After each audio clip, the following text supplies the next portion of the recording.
और जाहिर है कि जब जीडीपी कम होगी तो फिर जीएसटी भी कम है। उस सब के बीच में ये प्रयत्न किया गया है कि prevention of money laundering act, जिसको पीएमएलए कहते हैं, उसका एक और नया आयाम ढूंढा जाए दुरुपयोग करने का।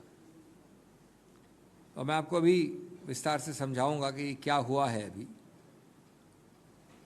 सरकार शायद दो निशाने साधना चाहती है, बाजार की कमर तोड़ना एक तरफ और विपक्ष के सभी अंगों को मरोड़ना, दुष्प्रभावित करना, जो ऑलरेडी पीएमएलए से अन्य क्षेत्रों में हो रहा है। जैसा हम जानते हैं कि जुलाई 7 में एक नोटिफिकेशन द्वारा पीएमएलए को लागू किया गया जीएसटी विषयों में, और जैसा हम जानते हैं कि ये पीएमएलए का जो भयानक व्यापक एक ढांचा बनाया गया है, उसमें सैकड़ों एजेंसीज को ज्वाइन किया जाता है। आज की तारीख में 15 एजेंसीज हैं वहाँ पर। Competition commission of India, national investigation agency, serious frauds office, state police, ministry of external affairs, 15 नाम हैं सूची में। मैं सब नाम नहीं दे रहा हूँ। आज बहाना दिया गया है कि ये आवश्यक है देश के लिए, लेकिन अब इसकी कुछ रोचक पहलू देखें आप। जब जीएसटी काउंसिल की मीटिंग हुई 11 तारीख को, यानी कल, तो कम से कम 9, और उसमें कई बहुत बड़े विशाल प्रदेश हैं जिन्होंने पूरे पुरजोर तरीके से इसका विरोध किया। इसका विरोध किया कई कारणों से। मुख्य कारण यह है कि पहली बात, अभी ट्रेड, आयात निर्यात बहुत ज़्यादा कमी, मंदी पे चल रहा है।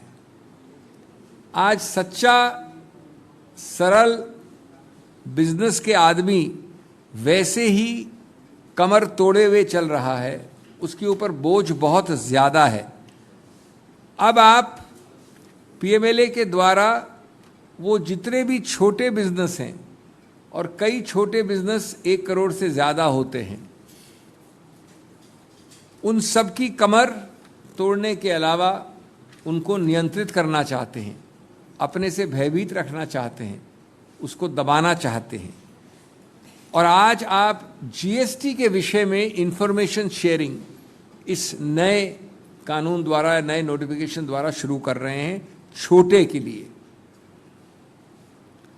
हम जानते हैं दोस्तों कि ईडी अभी नहीं, कई सालों से किस प्रकार से अपना दुरुपयोग कर रही है अधिकार क्षेत्रों का। अब वो दुरुपयोग जीएसटी के क्षेत्र में छोटे बिजनेसेस की तरफ भी जाएगा। इसके बिना भी दिन प्रतिदिन, कोविड के पहले और कोविड के बाद, ये छोटे बिजनेसेस, जिनको आप एसएमई भी कहते हैं, दिन प्रतिदिन अपनी पीड़ा व्यक्त करते थे, कंप्लेन करते थे। अब सोचिए, जब इनको थोड़ा थोड़ा रिकवरी का टाइम आया है, तो एक और बोझ डाल दिया गया है। बोझ से ज़्यादा एक बहुत बड़ा भय डाल दिया गया है। ये हम समझते हैं कि टैक्स आतंकवाद के अलावा और कुछ नहीं है। टैक्स आतंकवाद, टैक्स टेररिज्म।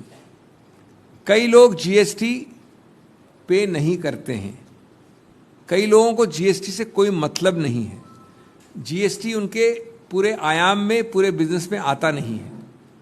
अब आपसे ईडी बार बार ये भी प्रश्न पूछ सकती है कि आप जीएसटी अवॉइड कैसे कर रहे हैं, जबकि जीएसटी लागू नहीं होता हो, और वो लाखों सैकड़ों छोटे बिजनेस जो जीएसटी से की परिधि में नहीं है, वो भी भयभीत होकर अब रहेंगे।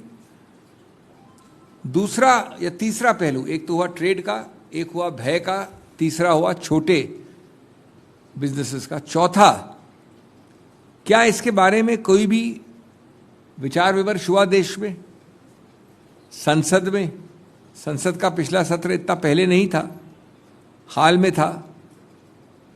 किसी रूप से विचार विमर्श, आदान प्रदान हुआ? अरे भाई, आदान प्रदान कहाँ होगा? जीएसटी काउंसिल में नहीं हुआ। संसद में कहाँ होगा? बाहर कहाँ होगा? सिविल सोसाइटी में कहाँ होगा? अचानक चुपचाप इसको ले आए 7 जुलाई को एक गेजेट नोटिफिकेशन द्वारा।